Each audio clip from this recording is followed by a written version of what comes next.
എടോ മീനെ, ഇതാരി ചന്ദ്രികേവാ, എവിടെ ഇരിക്കും? താനെന്താടോ കല്യാണത്തിന് വരാഞ്ഞത്? മരുമോക്ക് വിശേഷം ഉള്ളൂ, അതിനെ കൊണ്ട് ആസ്പത്രിയിൽ പോയിട്ടുണ്ടായിരുന്നു. അവനൊറ്റക്ക് കൊണ്ടുപോകാനായിട്ട് അതിന് പേടി. എന്നോടും കൂടി വന്നോന്ന് വാശി. പിന്നെ ഞാൻ ചെന്നു. താനൊക്കെ പിന്നെ ഞായറാഴ്ച അല്ലല്ലോ കല്യാണം വെച്ചോ. അതാണ് വരാണ്ടിരുന്നത്. മരുമോൾക്ക് വിശേഷം ഉണ്ടല്ലേ? ഞാനിപ്പോൾ തന്നെ മരുമോളൊന്നും കഴിച്ച്. എന്താടോ ഒന്നും പറയണ്ടടോ. കറുത്ത തന്നെയാണ് താനെന്ന് കാണാൻ. എന്തിയാ പെണ്ണാക്കി ഒന്ന് കാണട്ടെ. അഞ്ജുവേ,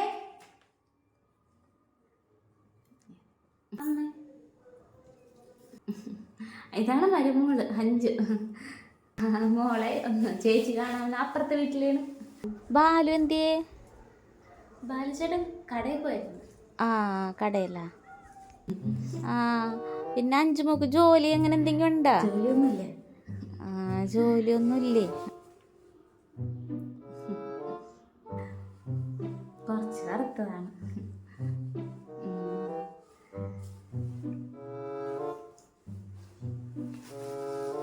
എൻ്റെ മരുമോക്ക് ഇത്തിരി കളറൊക്കെ ഉണ്ട്. സുന്ദരിയാണ് എൻ്റെ മരുമോളല്ലേ. അവനെന്തോ കണ്ടപ്പോൾ തന്നെ അവളങ്ങ് ഇഷ്ടപ്പെട്ടു. തൊലി വെളുപ്പുണ്ടോ കറുപ്പുണ്ടോ എന്നോ സുന്ദരിയാണോ എന്നോ അവൻ നോക്കിയില്ല. അവനൊരു പെണ്ണിനെ കിട്ടിയാൽ മതി. എന്നാൽ പിന്നെ കോലിലൊരു തുണി ചുറ്റിയങ്ങ് കൊടുത്താൽ പോരായിരുന്നു. ഇതിനൊക്കെ ഞാനിങ്ങനെ എങ്ങനെയാടി? പന്നൂരും മുണവരും എല്ലാവരും അത് തന്നെയാണ് പറയുന്നത്, കറുപ്പാണ് കറുപ്പാണ്. ഞാൻ ആലോചിക്കുന്ന ഇനി പയ്യെ എന്തെങ്കിലുമൊക്കെ ചെയ്ത് ആ കളറൊന്ന് ഇത്തിരി ഒന്ന് മാറ്റിയെടുക്കാമെന്നാണ് ഞാൻ വിചാരിക്കുന്നത്. നിൻ്റെ മരുമോളെ കാണാൻ നല്ല സുന്ദരിയാണ്. അവൾ കുറേ സ്വർണ്ണവും കൊണ്ടാണ് വന്നത് അല്ലേ? സ്വർണ്ണവും കുറേ ഉണ്ടായിരുന്നു. ഇതൊന്ന് 10-15 ഉണ്ടെന്ന് തോന്നുന്നു. ഞാനെന്നാ അപ്പുറത്തോട്ട് മോളെന്ന് ചെല്ലി.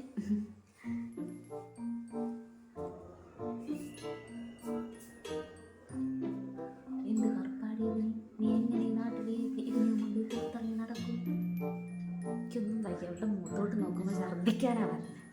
ആ കറുത്ത മുഖത്തെ ഒന്നും പറയണ്ട. കുടുംബശ്രീയിലെല്ലാവരും ഇത് തന്നെയാണ് പറഞ്ഞത്. കല്യാണത്തിന് റിസപ്ഷന് മേക്കപ്പ് ചെയ്തിട്ട് കാക്ക, അത് തന്നെ കാക്ക. നമ്മുടെ സർവീസ് കല്ലുണ്ടല്ലോ, അതിൽ കാക്ക തോറുമ്പോൾ എങ്ങനെ ഇരിക്കും? അതുപോലെയാണ് ചന്ദനം തോന്നുന്നത്. എനിക്ക് വയ്യടി. ഈ മനു എന്ത് കണ്ടിട്ടാണോ ഇവളെ ഇങ്ങനെ വേണം വേണമെന്ന് പറഞ്ഞ് വാശി പിടിച്ച് കല്യാണം നടത്തിയെന്ന് എനിക്കറിഞ്ഞു. ഇന്നലെ ഒരു രാത്രി അവളെ കൂടി കിടന്നോ. അപ്പോൾ അവളുടെ പാവാടയുടെ അടിപ്പാവാടയുടെ വള്ളിയിൽ കെട്ടിയിട്ടേക്ക്. അവരെങ്ങാണ്ടും പോയേക്കുന്നു. അവനിപ്പോൾ വരും. അവളുടെ മുഖത്തോട്ട് നോക്കാനേ എനിക്ക് തോന്നണില്ല. എന്തെങ്കിലും ചെയ്തെടുക്കണം. അവൻ വന്നു. അമ്മേ, അഞ്ജുവേ, ചേച്ചി കല്യാണത്തിന് വരാൻ പറ്റില്ല. ചന്ദ്ര ചേച്ചിയാ? അഞ്ജു എന്തേ? അഞ്ജുവേ, പരിചയപ്പെട്ടാ നീ ഇവരെയൊക്കെ? ഞാൻ സംസാരിച്ച എന്താണ് മൊഹോക്ക മാറിക്കണമെന്നില്ല? എന്താണ് മൊഹോക്ക മാറിക്കണ? എന്തു പറ്റി? എന്താണമ്മേ? അമ്മ പറ. അവളെന്താ മിണ്ടാത്ത? അമ്മ പറ. ചന്ദ്ര ചേച്ചി വേറൊന്നും പറഞ്ഞില്ല. അവൾക്ക് കറുത്തല്ലേ, നിനക്ക് വേറെ പെണ്ണിനെ കിട്ടുമല്ലോ, നല്ല ജോലിയൊക്കെ ഉണ്ടല്ലോ, ഒത്തിരി സ്വർണ്ണമൊക്കെ ഉള്ള. അവള് കറുത്താണേ വെളുത്താണേ ഇപ്പൊ നിങ്ങൾക്ക് എന്താണ്? എനിക്കൊരു കുഴപ്പമില്ലല്ലോ. മൊത്തം കള്ളക്കണ്ണീര് വരുത്തുന്നത് വെറുതെ കുടുംബം കഴക്കാതെ. വെറുതെ അവളെ കുറ്റപ്പെടുത്താൻ നിക്കണ്ട. ചന്ദ്ര ചേച്ചി പോവാൻ നോക്കിയേ. ഞാൻ പോവും. കേറി വന്നോളൂ. പാലു, നീ വെറുതെ കിടന്ന് ചൂടാവല്ലേ. വീട്ടിലൊരാൾ കയറി വന്നേക്കണ ഒരാളോടാണ് ഇങ്ങനെ കിടന്ന് ചൂടാവുന്നത്. നീ വിളിച്ചിട്ട് പോവാളെ. 5 റൂമിലോട്ട് അതൊക്കെ അവിടെ കിടന്ന് പറഞ്ഞോളൂ. കോപ്പ് താൻ വെറുതെ കരയില്ലേ? ഞാൻ തന്റെ കൂടെ ഉണ്ടല്ലോ. വീട്ടിലാ കല്യാണം കേട്ടോ, ഒരാഴ്ചയിലാണോളൂ. പോവാ, നീ സമാധാനപ്പെട്. ഞാനില്ലേ തന്റെ കൂടെ? ചേട്ടനും അമ്മയും അനിയത്തി അച്ഛനും എല്ലാവരും കൂടി എല്ലാവരും കണ്ടിട്ടാണ് കല്യാണം നടത്തി. എനിക്ക് തന്നെ ഒത്തിരി ഇഷ്ടപ്പെട്ടു. ഇങ്ങനെയൊക്കെ പറയുന്നത് അവരങ്ങനെയാണ്. അവരുടെയൊക്കെ ചോരയില് തന്നെ കലങ്ങി കിടക്കണ കോംപ്ലക്സ്. ഒന്നും പറഞ്ഞിട്ടുണ്ടായിരുന്നില്ല. ഇപ്പൊ സ്വർണത്തിന്റെ കണക്കും സ്കിന്നിന്റെ കളറും ഒക്കെ ഇങ്ങനെ ആൾക്കാർ വരുമ്പോ ഇങ്ങനെ പറയണം. അത് കേട്ട് നിൽക്കാൻ എനിക്ക് പറ്റില്ല. ചേട്ടാ, എന്നൊന്ന് വീട്ടിൽ കൊണ്ടാക്ക് പ്ലീസ്. നീ ഒന്നും മിണ്ടാണ്ടിരുന്ന അഞ്ജു. നിന്നെ കല്യാണം കഴിച്ചോണ്ടെന്ന് ഞാനല്ലേ. എനിക്കിതൊന്നും ഒരു കുഴപ്പമില്ല. നീ നാട്ടുകാരും അമ്മയൊക്കെ പറയണ കേട്ടോ. നീ നിക്കണ്ട. നീയേ ഇവിടുത്തെ മരുമോളായിട്ട് എൻ്റെ ഭാര്യയായിട്ട് അങ്ങ് ജീവിക്ക്. അവര് പറയണ ഒന്നും നീ കേൾക്കണ്ട. നീ അടുക്കളയിൽ പോയി എനിക്ക് എന്തെങ്കിലും ചായ കാപ്പി എന്തെങ്കിലും വെച്ചാൽ എടുത്തുമ്പോ നമുക്ക് ഭക്ഷണം കഴിക്കാൻ രാവിലത്തെ കാര്യങ്ങളൊക്കെ ചെയ്യാം. അവര് പറയണ ഒന്നും നീ ശ്രദ്ധിക്കാൻ നിൽക്കണ്ട. കേൾക്കണണ്ട? ഞാൻ അടുക്കളയിലോട്ട് പോകട്ടെ. അഞ്ചു പോവല്ലേ? അത് സോറി അഞ്ചു, എന്നോട് നീ ക്ഷമിക്കും. സോറിയോ? എന്തിനാ എന്നോട് സോറി പറയണേ? ഞാൻ കാരണമല്ലേ താനിപ്പോ കരയേണ്ടി വന്നേ. ഇത്രയും സങ്കടപ്പെട്ടത് ഞാൻ കാരണമല്ലേ? എന്നോട് ക്ഷമിക്കും. അതൊന്നും സാരമില്ല.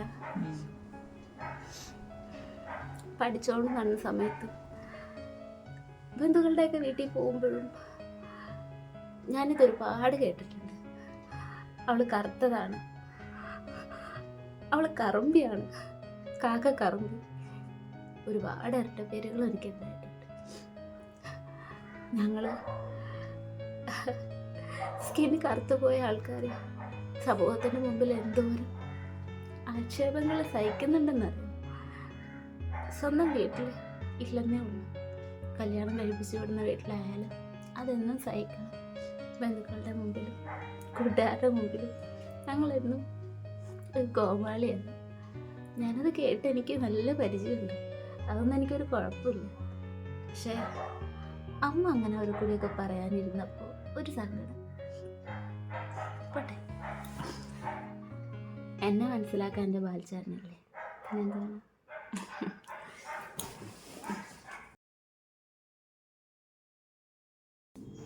ദേ നിൽക്കണം അഞ്ചു. അഞ്ചു എന്താ ചേച്ചി? എന്താ ജ്യൂസാ കുടിക്കണേ? ജ്യൂസൊന്നുമല്ല, ഭയങ്കര ചൂടല്ലേ, ഇത്തിരി തണുത്തോളം കുടിക്കണം. തണുത്തോളം വെറുതെ വലിച്ചേറ്റില്ലേ? ആ കൊച്ചിത്തിരി വെളുത്ത് കിട്ടണമെങ്കിൽ വല്ല പാലും കുങ്കുമപ്പൂവും ഒക്കെ കഴിക്കണം. ഒന്നാമത് കറുത്തായിരിക്കണം. ഓ അങ്ങനെ ചെയ്യുന്നത്